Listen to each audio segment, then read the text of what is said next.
Thank you for everybody for coming today and making the time to hear about this really important bill and this important issue. My name is Allie. I'm one of the state directors for Every Voice Connecticut, which is a student-led organization seeking to address campus sexual violence through community and legislative policy. I do want to provide the disclaimer that our bill and, of course, this press conference touches upon the issue of campus sexual violence, which I know can be very near to all of us. So I wanted to provide that content note and also provide the Connecticut Alliance to End Sexual Violence's hotline number, which is 1-888-999-5545.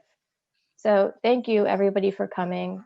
Thanks especially to our legislators who are here showing their support too. Really appreciate it. The format of this event is we're going to hear from just a bunch of speakers on this issue. We're going to hear from the Connecticut Alliance to End Sexual Violence, some of our legislative supporters and champions, and then hear from students themselves about why this bill is important to them. And then we'll move into questions, of course, at the end. So again, thank you. And I'm going to give the mic over to Bridget Koessner from the Connecticut Alliance to End Sexual Violence. Thank you very much, Allie. Thank you all for being here. Good afternoon. My name is Bridget Kastner, and I am the Campus Services Coordinator with the Connecticut Alliance to End Sexual Violence. The Alliance is the state's, I'm sure it does. The Alliance is the state's leading voice to end sexual violence and a coalition of community-based sexual assault crisis centers. I want to thank Senator Haskell, Representative Elliott, Representative Haynes, Representative Turco, and members of the Every Voice Coalition for their partnership in creating safer universities and colleges in Connecticut. The Alliance has worked closely with legislators in previous years to pass Public Act 1411 and Public Act 16106, which enhanced the rights of survivors on college and university campuses. Connecticut has long been on the forefront of anti-sexual misconduct legislation in higher education. These were developed with our college and university partners to create practices for prevention and response to sexual misconduct on campus. This new legislation is a natural extension and next step of that work to measure the success of these efforts while continuing the state's leadership on this issue. According to national statistics, 1 in 5 women and 1 in 16 men will experience an attempted or completed sexual assault while in college. This legislation will help us to get a better sense of what these statistics look like in our own state, as well as the level of satisfaction campus communities have in prevention and response efforts already in place. Connecticut is already a national leader in responding to sexual violence on our campuses, and this understanding can only aid in our ongoing prevention and response efforts. But these surveys can have an even greater impact. A recent study showed that student survivors found the ability to share their stories anonymously as both cathartic and healing. These surveys can be an instrument to disclose when students may have not done so otherwise. This is a unique space that student survivors will have to share their experience in a way that feels safe and empowering. As such, we believe that these surveys should be provided as often as possible. The Alliance strongly supports the amnesty provision in this legislation. More than half of all instances of sexual violence on college campuses involve alcohol or drugs, and student survivors often fear reporting when this is the case. All students should have the confidence to report violence and seek support, knowing that they will not face disciplinary action from the university or college. Campuses must be environments where students will feel safe and know that they can report without feeling blamed, because sexual violence is never a survivor's fault. Lastly, if you or someone you know is a survivor of sexual violence, please refer to the hotline included in this press packet to be linked to services. We are here to support you. Thank you all for your continued partnership. Together, we can end campus sexual misconduct, support survivors, and continue to keep the state of Connecticut at the forefront of this work. Thank you again. So much, Bridget. We're really, really grateful for the support and the hard work of the Connecticut Alliance. So thank you very much. Now we're going to hear from some of our key legislators on this issue. We can start with Senator Haskell, who's one of the co-chairs of the Joint Committee on Higher Education and one of the lead sponsors of this bill. Thank you so much, Allie, for your work in bringing us together today and your many months of dedication on this issue. I'm just in awe of the student advocates who have stood up so bravely and frankly persistently to make sure that this issue is at the forefront of our agenda. Connecticut has some of the greatest institutions of higher ed in the country, from Yale to UConn to Norwalk Community College. Across the state, we do a great job of educating young people, but nobody can feel safe and welcome on a college campus until we address head on the problem of sexual misconduct. And that means having really difficult conversations about not just the progress that we've made, but also the work that's yet to be done. Those statistics that Bridget mentioned and that Ali mentioned are jarring, right? 1 in 5 women on college campus, on a college campus, suffer from sexual misconduct. Well, when you talk to young people, you find out that actually that statistic isn't all that at all. The young people who come and testify so boldly before our committee say that it is incredibly prevalent, especially during that red zone in the very first few weeks of college as folks are acclimating to their new life on campus. So I'm really honored to have stepped in, on a to a position on the higher ed committee where so much work has already been done, from affirmative consent legislation to other bills that have sought to address the issues of sexual misconduct on campus. But we can't possibly rest assured that those bills have made any progress without creating a mechanism to measure that progress. And that's why it's so important that this bill contains an anonymous campus climate survey where students can regularly provide feedback about whether or not they feel safe and welcome and at home on that college campus, whether or not they can focus on what they're supposed to be learning, or whether they're consumed by the fear of what might happen to them in their dorm room or at a social gathering. So there's a lot of work that needs to be done, and the campus climate survey is going to give us a better understanding of how much progress we've made and what work lies ahead. The second provision is also critical given the prevalence of alcohol and drugs on a college campus and the frequency with which alcohol and drugs coincide with incidents of sexual misconduct, making sure that there's an amnesty policy in place for students who come forward to report either as a survivor or, importantly, as a witness, as an ally coming forward to let the administration know what they've seen, that those students won't be held responsible because of what they were drinking or what they were smoking or what else might have been happening that evening. To give credit where credit is due, many institutions across the state already have an amnesty policy, but it's long past due that this is enacted into statute and not just left to the discretion of various campus institutions. I'll just close by saying that we're having this conversation in the wake of Massachusetts passing the Every Voice bill, and it is my not only fervent hope but my strong belief that Connecticut is going to be the next state to pass the Every Voice Act.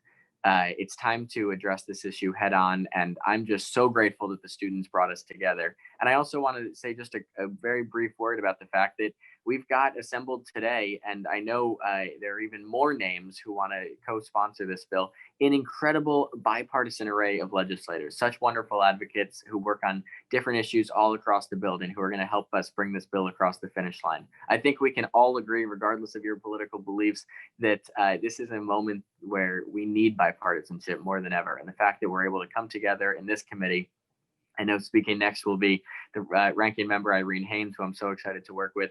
Working across the aisle on this issue is going to just be absolutely critical to making sure that it crosses the finish line this year. I would put this bill in the category of reforms that absolutely would have passed in 2020 if it were not for the COVID pandemic interrupting our operations at the legislature. So this bill's overdue, and we're going to pass it this year. Thanks for having me, Ali, and thanks for bringing us together.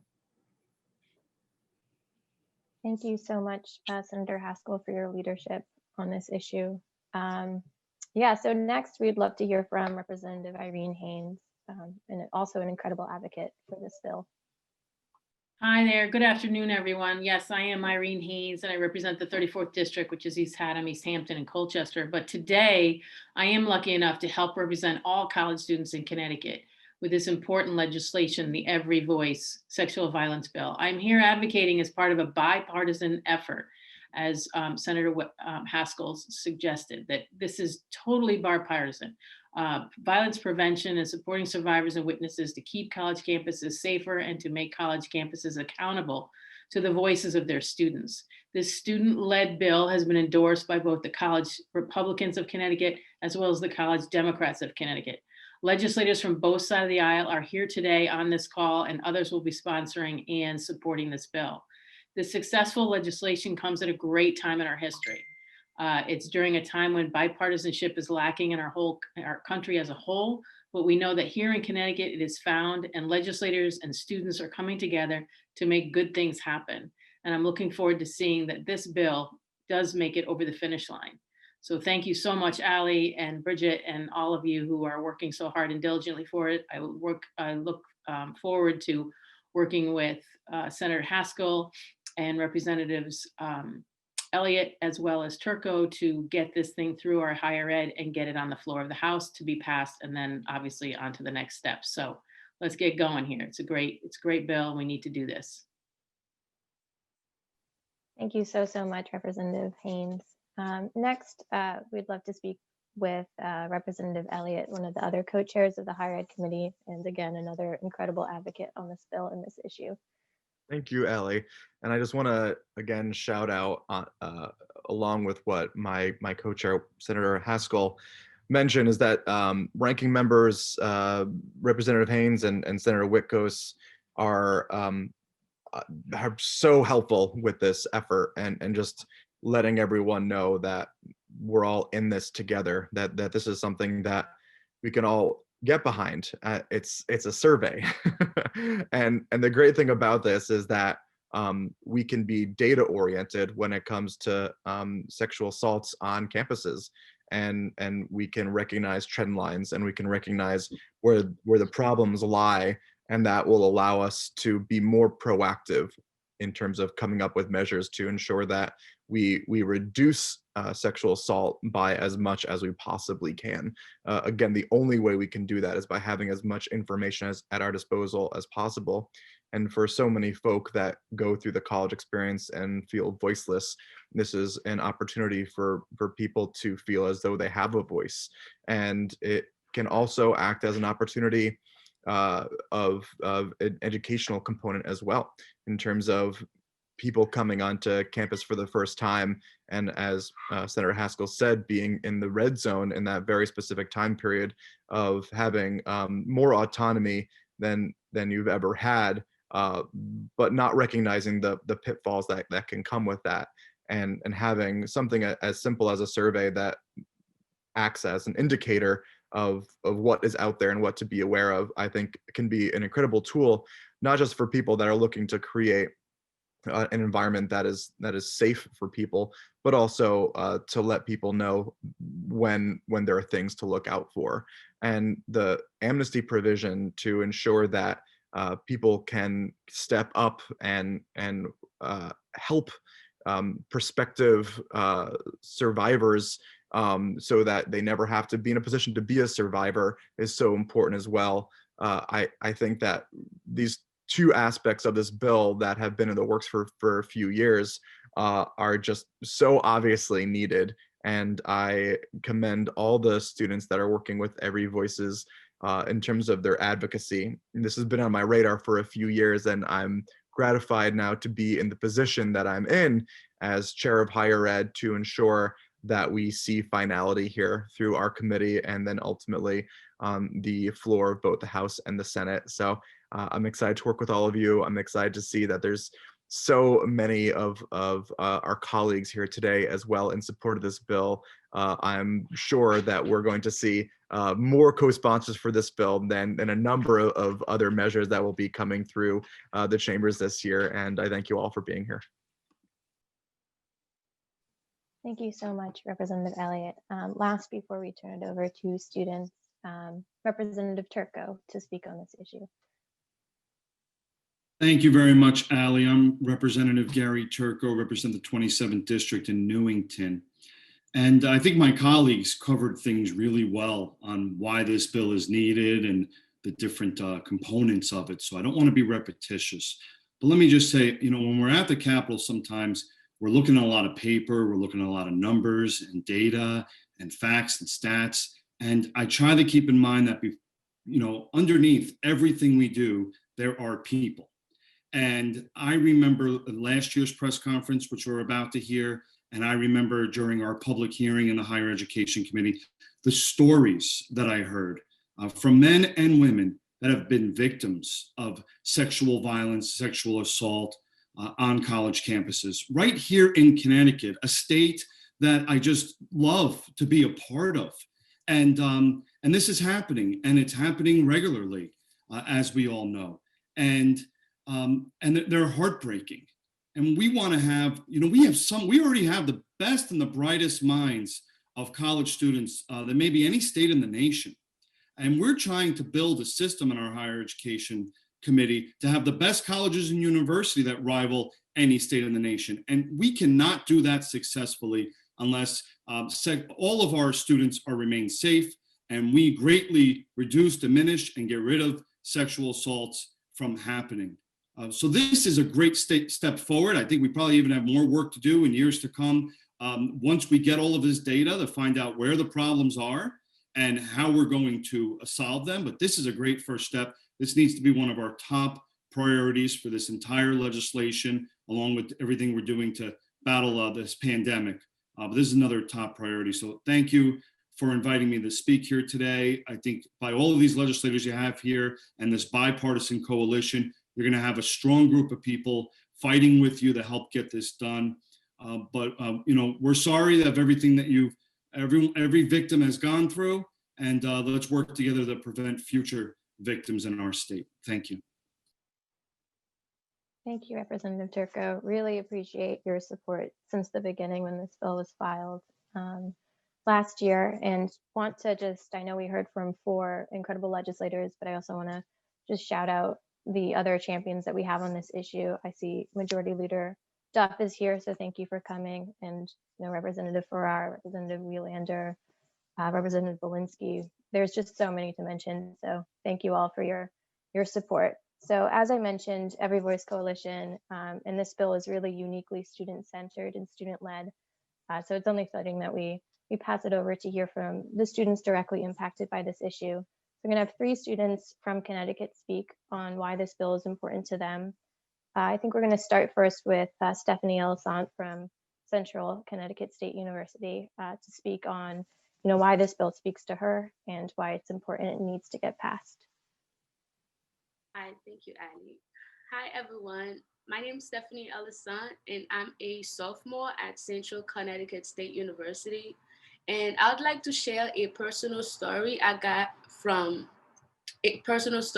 a callback I got from a professor last semester.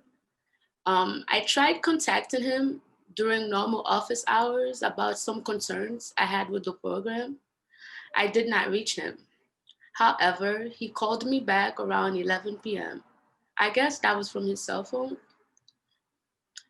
I always knew that normally someone shouldn't phone call another after certain hours if it's not an emergency or if it's not important. Regardless, if he did not imply intimacy, I felt like that was not appropriate as a professional in a position of power over me. And it was a creepy experience. It was a creepy thing to experience. And I know a lot of other students may have had similar experiences. Many of my peers who experience inappropriate behavior rarely talk about it, as sometimes it's done indirectly and subliminally. But these incidents matter anyways. They also matter despite often not being seen in university data. I and many other students have not reported the behavior I experienced, so my university has no way of knowing they exist. The campus climate survey provision in our bill would allow us to have that outlet for our school to hear my experiences and the others, without requiring that student report or seek punitive measures against those that makes them uncomfortable to better understand and act accordingly to prevent such things from happening. I am one of many students who have faced what I identify as inappropriate behavior or sexual violence. As students, we are living the experiences this bill seeks to address. For that reason, our voices must be centered the most. This bill was filed by students and it will be passed due to the passion and support of students. So far, We have endorsements from UConn, Connecticut College, and Yale University, with others underway. We also have bipartisan endorsement from College Democrats of Connecticut and Connecticut Federation of Republicans. More than that, the Every Voice movement around our bill has dozens of students from around the state who believe in this cause. I am one of many students representing my college and demanding that action should be taken. It's important that we consider this bill, as sexual violence happens quite often and survivors don't get the support needed to control the situation. We don't get the support to control the situations and for the school to engage in protecting both staff and students. We need every person to take this campus sexual violence serious and listen to the widespread endorsement that we have received thus far and that is to come. The Every Voice bill must be passed this session. I thank you, everyone. Thank you for having me. Thank you so much, Stephanie. We're really grateful for your advocacy as a student on this issue and for sharing your experiences too. And like Stephanie said, really grateful for the widespread endorsements we have from students, including from the student governments at UConn and Yale and Connecticut College, with hopefully more to come.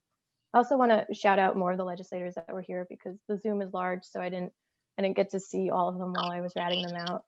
But I want to thank Representative Michelle too, Representative McCarthy-Vahey, Representative Datham, Representative Cabros DeGraw, Representative Ryan, Winkler, Representative Kennedy, Representative Nolan too. And I'm sorry if I've missed any more, but we definitely see you and appreciate your support too. So thank you. And then next, we're going to hear from Zoe Bertone, who's a student at Connecticut College and student outreach coordinator for the Every Voice Coalition that we're really grateful for. So take it away, Zoe. Thank you, Allie. So as Allie mentioned, I'm a junior at Connecticut College in New London, and I have been personally affected by campus sexual violence, so I identify as a survivor.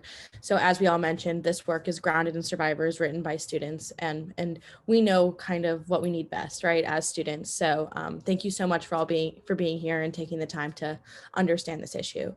So I'm going to speak about one of the components of our bill, which is the Campus Climate Survey. This campus climate survey would allow colleges to begin to understand the gravity of sexual violence on their campus in order to correctly allocate the resources needed. So as we mentioned, as many of my colleagues mentioned and my teammates that work with me, we need the data, right? We can't begin to understand something that we don't know anything about. So as we know, a very small percentage of sexual violence on college campuses is reported to the administration. While many colleges and universities rely on police reports or Clery Act data to gauge violence on their campus, these rates do not come close to capturing the severity of campus sexual violence that is occurring on every campus in Connecticut. They also fail to capture coexisting data needed, including data on the accessibility of resources. Since the creation of this bill last year, the need for more accurate data and resources have become far more apparent.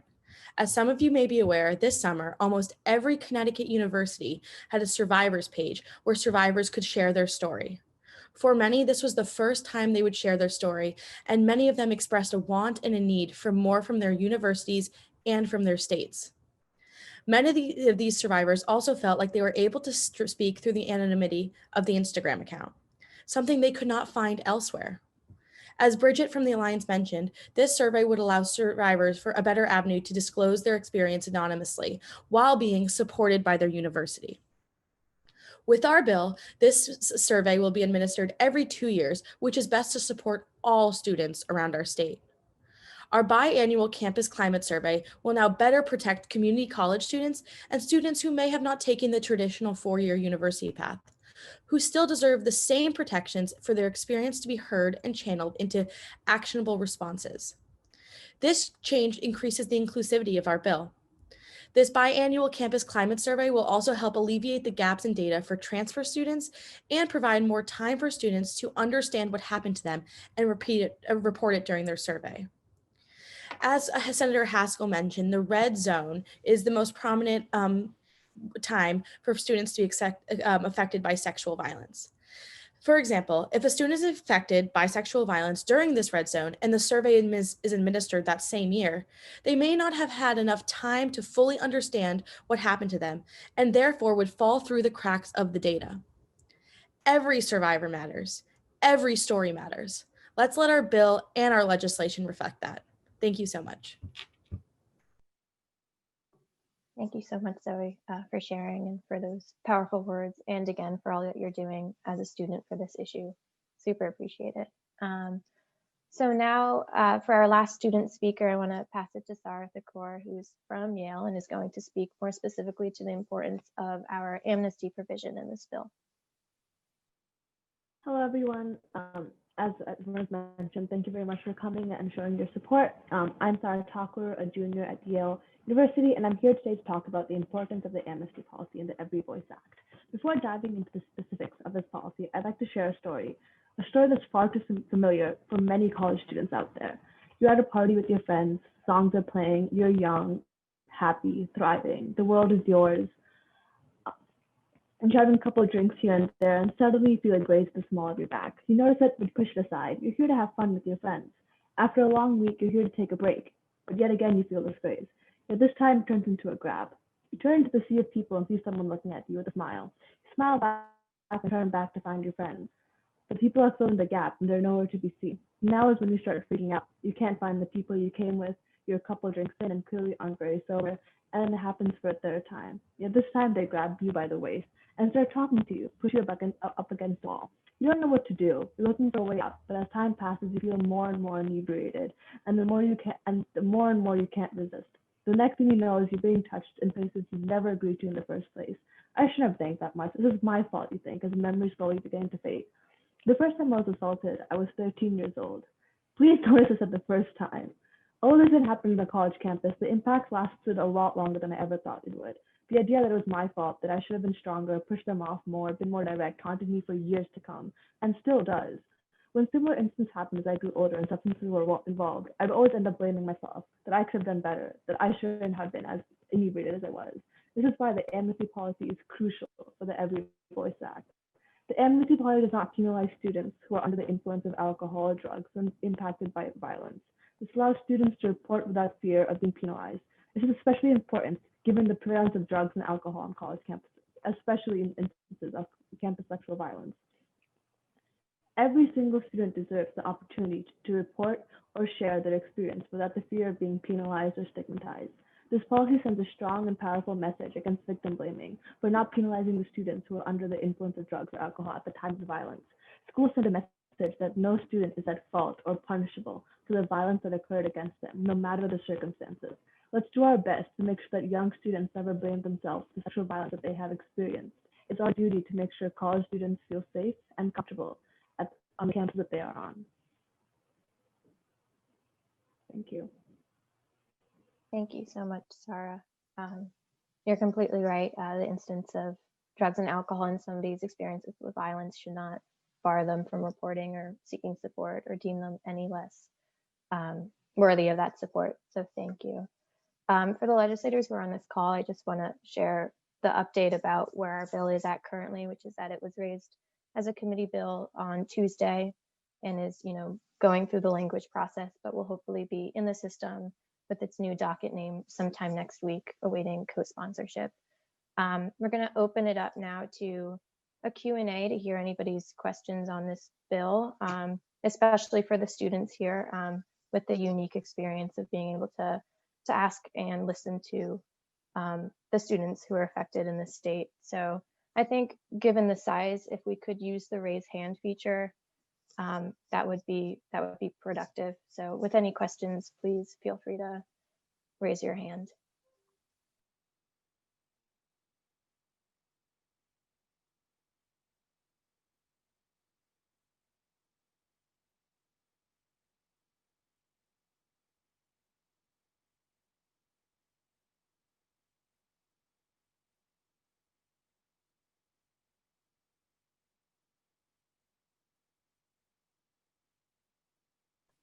Senator Haska, yeah, I see your hand. I'd love, since we've got so many wonderful and passionate and knowledgeable advocates on the call, I'd love to ask them a question. in terms of the frequency of surveys, that's something that we've had a lot of discussions about in the higher ed committee.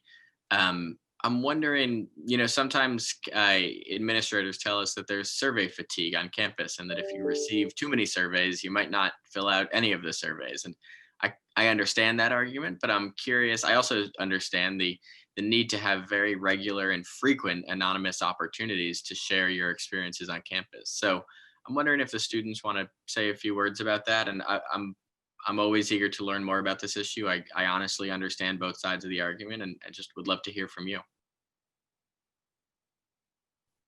So I can kind of talk about that quickly. So I do a lot of work with survivors around Connecticut College and around the state and in New Hampshire, where I'm from. And they have a need for this. They have a want. They want to be able to tell the school what's going on without going through with a formal report.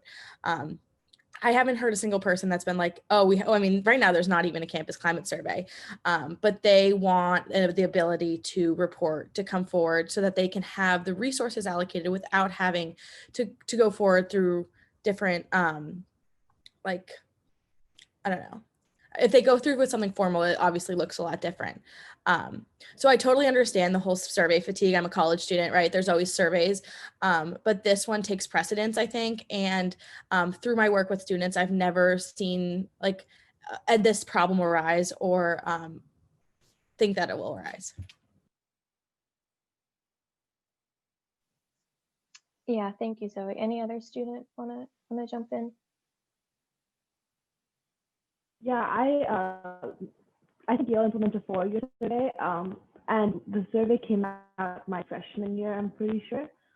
Whereas I didn't know much about it and didn't know enough to participate. And I feel like having 2-year one with frequency, you're quite young and naive when you start off college. If it's if your first survey comes out when you're a freshman and then the next one comes out after you graduate, I think there's a slight problem with that because a lot can happen between those 3 years, and you might not have a chance to report it or put it in a survey afterward. So as I think Zoe mentioned, it does take importance and precedent over other surveys because it's quite important, and I think most college students to recognize that. Kind of to that point, Connecticut College administers this survey for every 4 years right now. And that exact thing happened to me, right? I was affected by sexual violence my first year at Con, and I fell through the gaps of the data, right? So that's a perfect example of why we need this every 2 years. So we can better understand. Also, people might be might experience sexual violence multiple times during their 4 years at a college. That is seen, right? Once you have been affected, you're more likely to be affected again. And they still deserve to be heard. They still deserve everything that that the school can do for them. Yeah, thank you. I will also say I'm one of the many students who have also experienced sexual violence, and as much as survey fatigue is something to take note of, especially since we want that data to be able to be as actionable as possible, it's also tiring and fatiguing to experience sexual violence and to not see a platform where those experiences can be projected into something that feels right for you. So something that we think about a lot is over the summer there was a wave of social media accounts where students anonymously shared their experiences around sexual violence. There was one at UConn, there was one at Trinity, I think there was one at Connecticut College, Yale. There were just so many of them.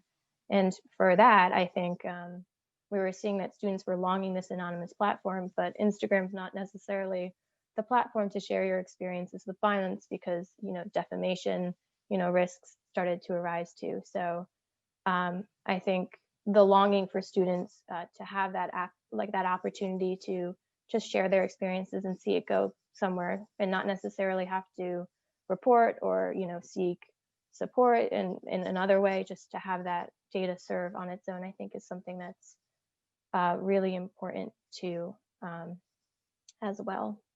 Any other thoughts on this too?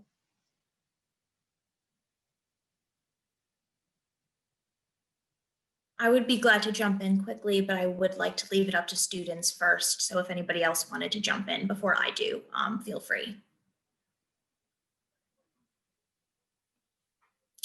Okay.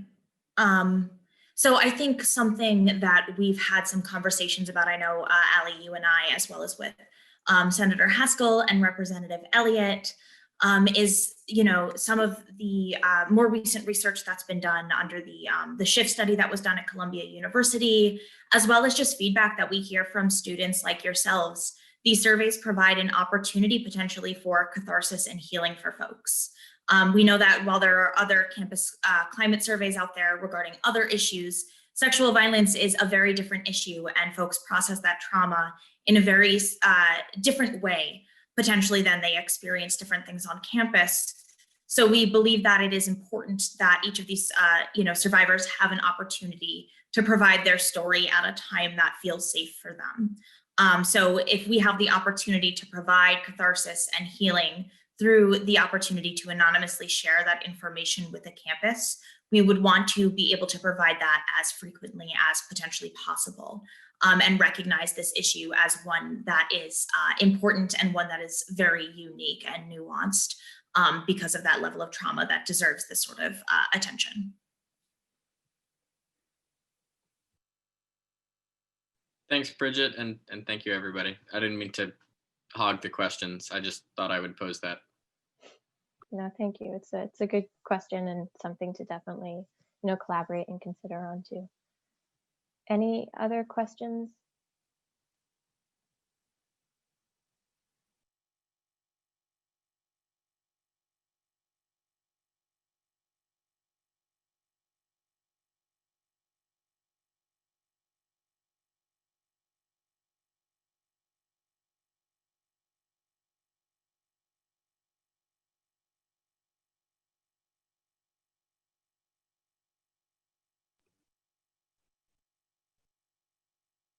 Okay, I think this is a great place to start. And of course, I think from this press conference, we understand that there are so many avenues to continue to have this dialogue and continue to ask questions and have these conversations and listen to students and listen to advocates and so on. So thank you all for coming.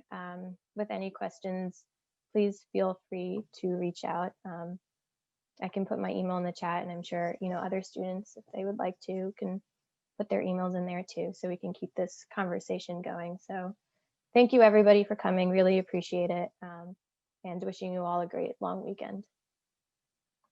Thanks, everybody. Thank you, Ali. Thanks, everyone. Thanks for all you're doing. Have a good weekend. Thank you very much. Thank you, everyone. Thank you all for the work. This is a good bill. Ought to pass. Yeah.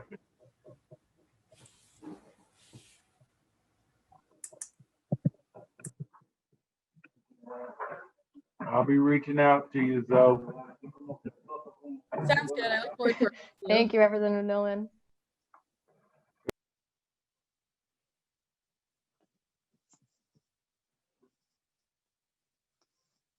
Thank you, Lucy, so much. Great work, everyone. So, Thank you. gonna get it passed this year, right? I hope so.